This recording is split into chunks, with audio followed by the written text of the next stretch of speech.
W chałupkach pokłady gliny gancarskiej znajdują się dość głęboko. W jej poszukiwaniu drążą gancarze szyby osiągające głębokość od 5 do 15 metrów.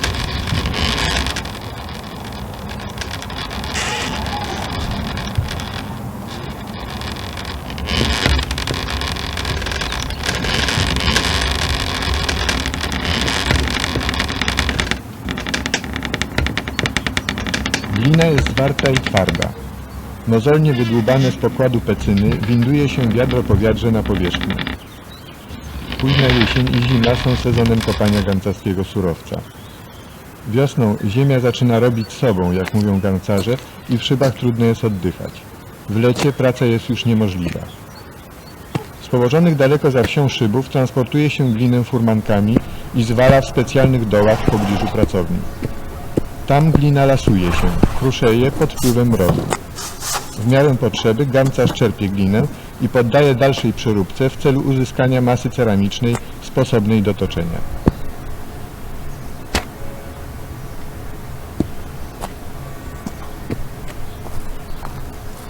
Trzykrotnie glina jest zbijana w słup i strugana krzywym ośnikiem, dzięki czemu ulega dokładnemu przemieszaniu. Jest to tym bardziej konieczne, że stosowana bywa mieszanka 2 lub więcej gatunków gliny – czerwonej, siwej, białej. W trakcie strugania oczyszcza się też glinę z grudek margla, kamyków, korzeni.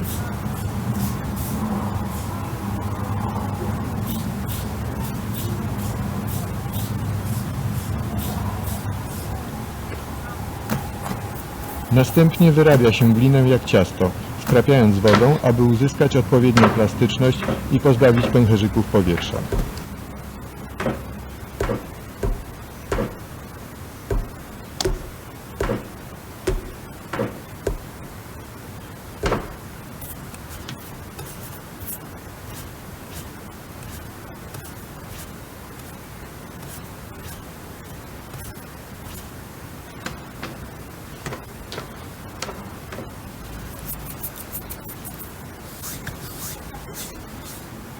Wreszcie wprawnymi ruchami formuje gancarz klusy, walcowate porcje gliny odpowiadające wielkościom zamierzonym wyrobom. Proces przygotowywania masy ceramicznej to najbardziej pracochłonna faza gancarskiej produkcji. Zestaw produkowanych form był niewielki, choć zróżnicowany wielkościami i szczegółami wykończenia. Obejrzymy proces toczenia różnych naczyń, począwszy od formy najprostszej – miski. Podobnym u wszystkich gancarzy z chałupek rytmem układów dłoni i palców rzemieślnik centruje najpierw klus na toczku, po czym formuje odpowiedniej średnicy dno i wznosi ścianki naczynia. Następną fazą jest ukształtowanie brzuszca i wylewu. Wreszcie wygładzenie przy pomocy nożyka gancarskiego prostokątnej drewnianej płytki, którą też wykonuje się czasem dekoracją.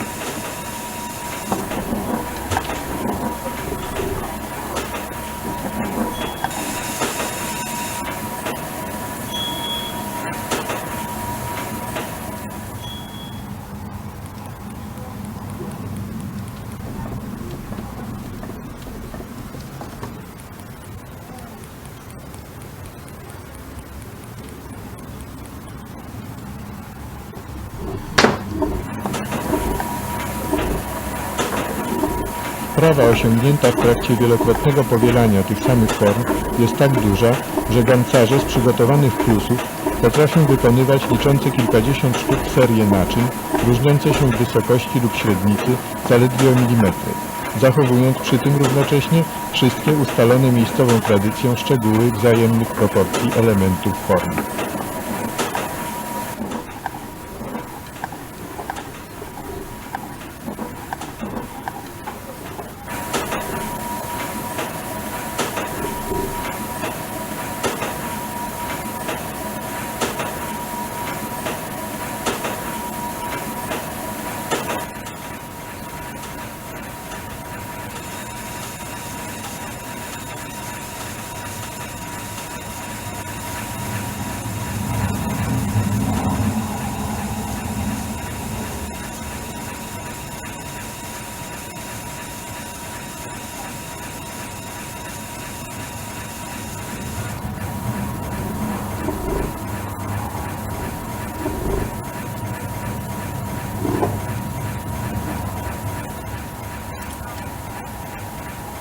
Robotę wieńczy wymodelowanie i przylepienie ucha.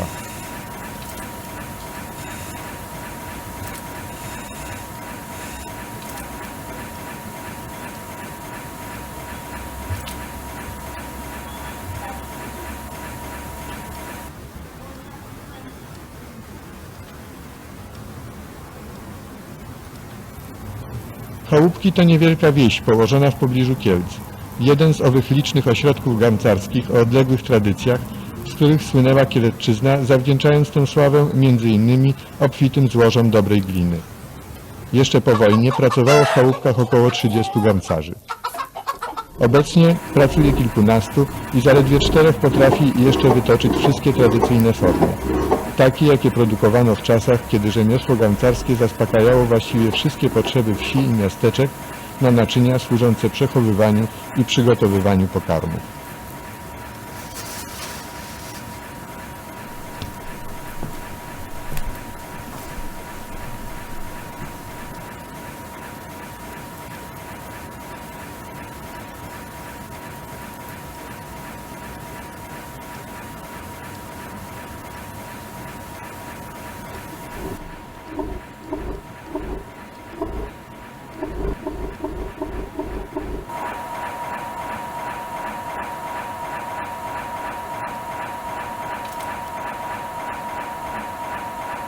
Dużym powodzeniem cieszą się też miniaturki naczyń służące jako bibeloty i wazoniki na kwiaty. Znajdują one łatwy zbyt na jarmarkach i w sklepach z galanterią. Wykonuje się je specjalną techniką, wytaczając z dużego stożka gliny całą serię naczynek.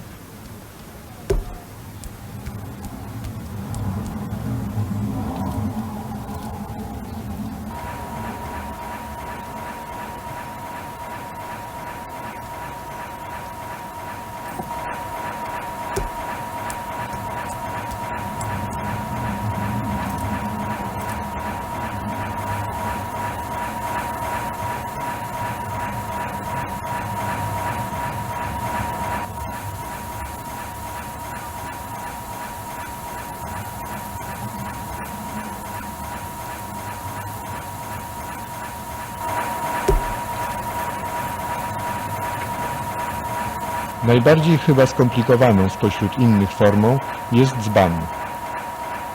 Po wytoczeniu dna i wzniesieniu ścianki należy tu starannie wypiętrzyć brzusiec tak, aby w środkowej części ścianka była najcieńsza. Tego wymagają właściwości mechaniczne naczynia. Należy też umieścić brzusiec na określonej tradycją warsztatową wysokości, wreszcie załamać ściankę przechodząc do szyjki i odpowiednio wyprofilować krawędź wylewu.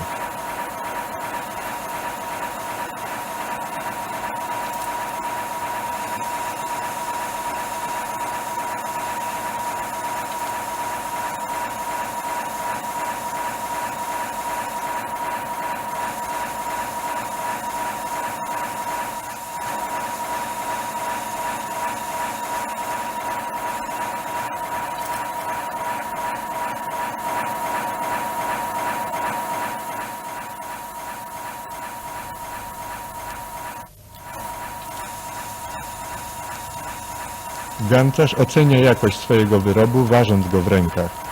Im lżejszy dzbanek w stosunku do wielkości, tym lepszy, tym większe mistrzostwo w wytoczeniu cienkich ścianek.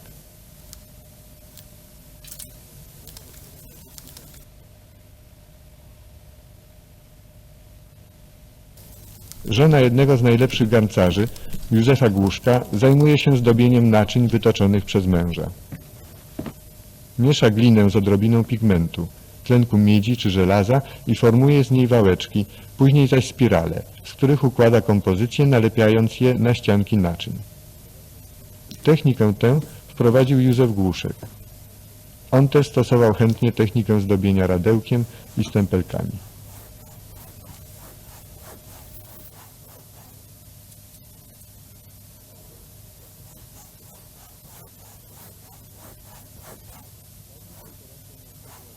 Dawniej dekoracja naczyń była dość uboga, ograniczająca się do linii falistych i prostych, rytowanych nożykiem lub radełkiem.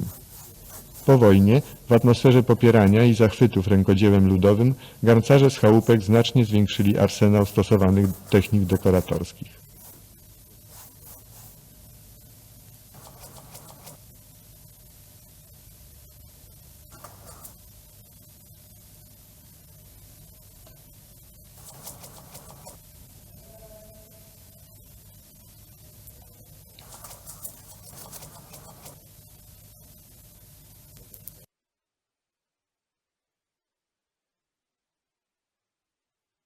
Po wielu dniach spędzonych przy kole garncarskim, po dokładnym wysuszeniu naczyń, nadchodzi czas wypału.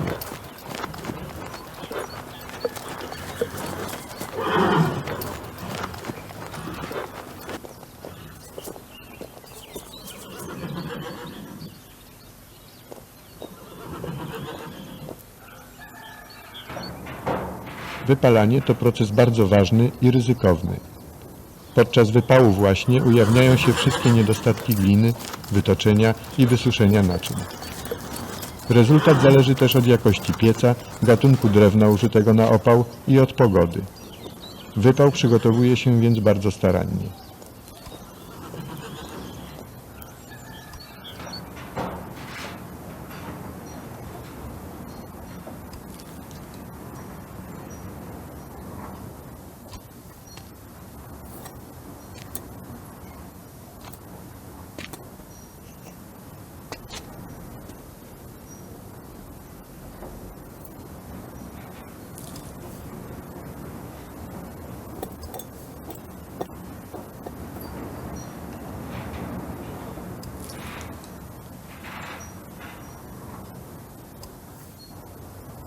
Wypełniony umiejętnie piec zamurowuje się, wykorzystując przy tym skorupy nieudanych naczyń.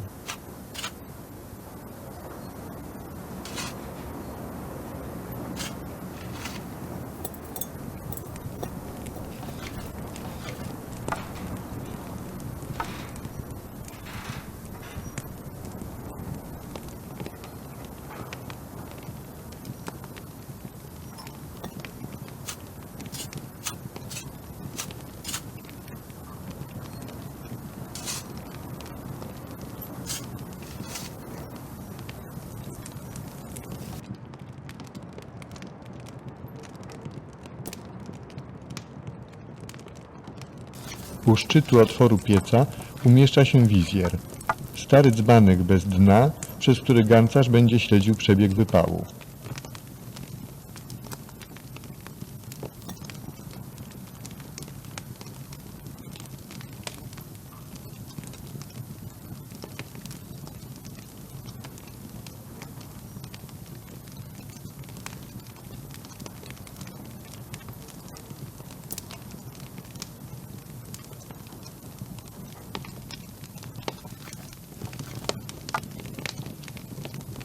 Cały czas kontroluje się ogień i temperaturę pieca, rozpoznając ją po kolorze płomienia i barwie wypalanych naczyń.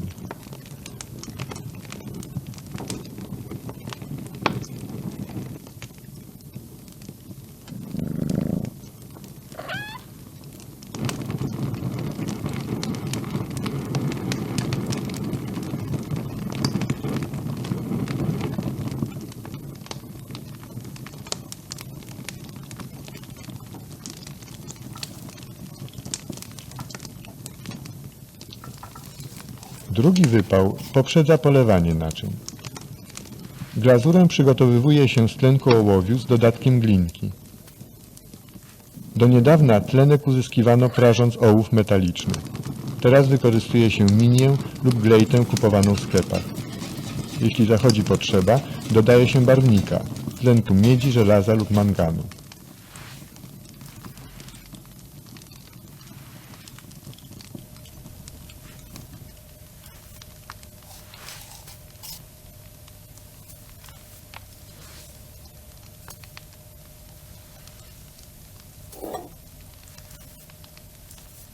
Wszystkie składniki zostają dokładnie zmieszane z wodą i roztarte w specjalnych żarnach. Tak przygotowaną zawiesiną polewa się naczynia.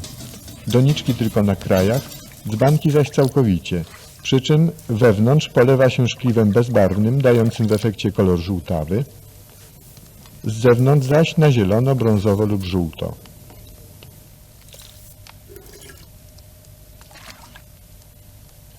Krawędzie ociera się starannie z nadmiaru polewy, bowiem stopiona w trakcie wypalania skleiłaby naczynia, powodując później uszkodzenia krawędzi.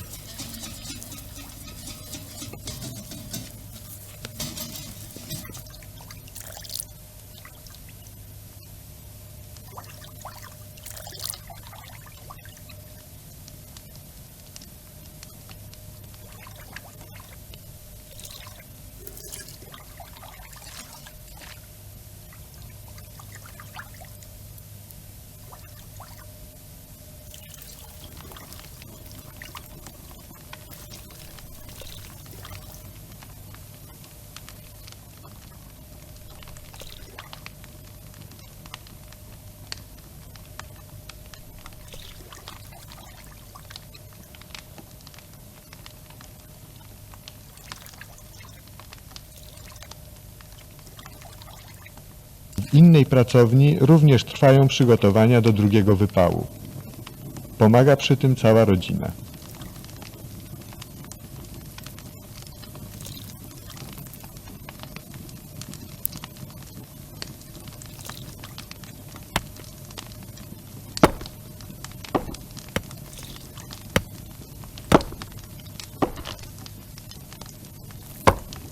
Po przeschnięciu oblanych polewą naczyń piec wypełnia się powtórnie. Drugi wypał trwa dłużej, około 8 godzin i przebiega w wyższej temperaturze osiągającej 1100 stopni.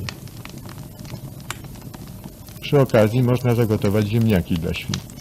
Dawniej wypalano tylko raz, a naczynia powlekane były szkliwem tylko przy krawędzi i uchu.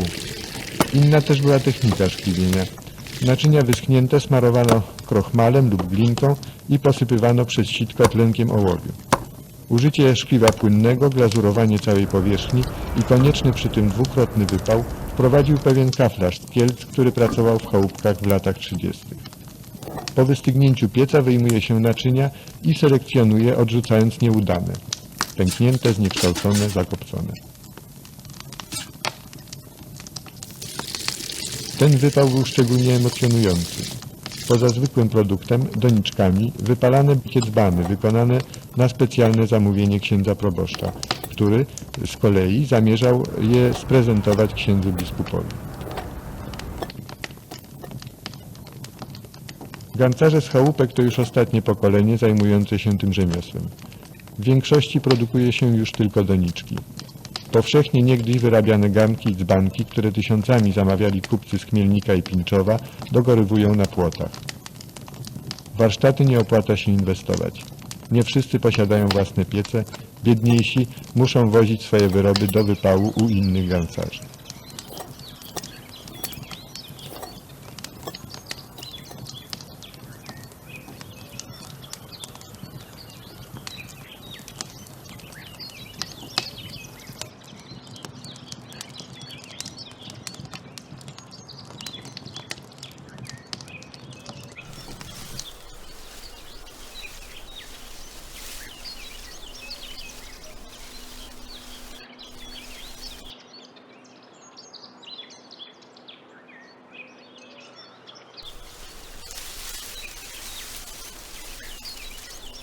Stary kunszt garncarski stał się niepotrzebny, jak ten polowy piec dawnego typu z kopułą wysklepioną z nieudanych garnków.